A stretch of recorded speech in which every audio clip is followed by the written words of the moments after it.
Hello guys, welcome back sa aking channel. At isa na namang tutorial lang ituturo ko sa inyo ngayong araw. At ito ang kung paano mag-clear ng history sa ating mga browser gamit ang ating mobile phone. Okay guys, start na tayo. So ito yung mga browser guys. Simulan natin ng Edge. So kung nandito na tayo sa Edge, click lang natin tong 3 dot, history. Ito guys, delete. Syempre, dito tayo sa may all time, clear data. So ayan o guys ang una.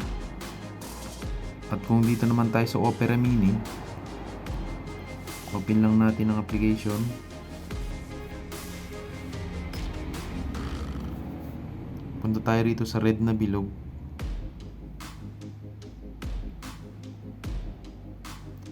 Ito guys, history. Clear. Okay guys, lipat naman tayo sa ating Brave browser. Kung nandito na tayo sa ating Brave, click lang natin tong 3 dots sa baba, history, clear browsing data. Syempre all time tayo guys. Huwag natin ikalimutang i-check ang box, clear data. Yun guys, clear na siya. So lipat naman tayo sa ating Firefox. So ganun din guys, dito tayo sa 3 dot, history, delete lang natin yan. So tapos na tayo sa Firefox. Dito na tayo sa Chrome browser.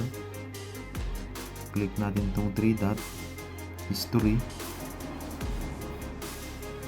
clear browsing data.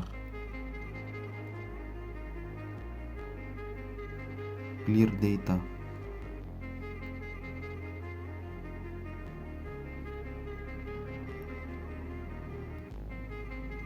At dito naman tayo sa Kiwi Browser. Click lang natin ang application. 3 dot, history, clear browsing data. Syempre all time tayo lagi. Clear data. Clear. So ayun guys, clear na lahat ng ating mga browser. So yun lamang po. Sana nakatulong ulit sa inyo. Maraming salamat.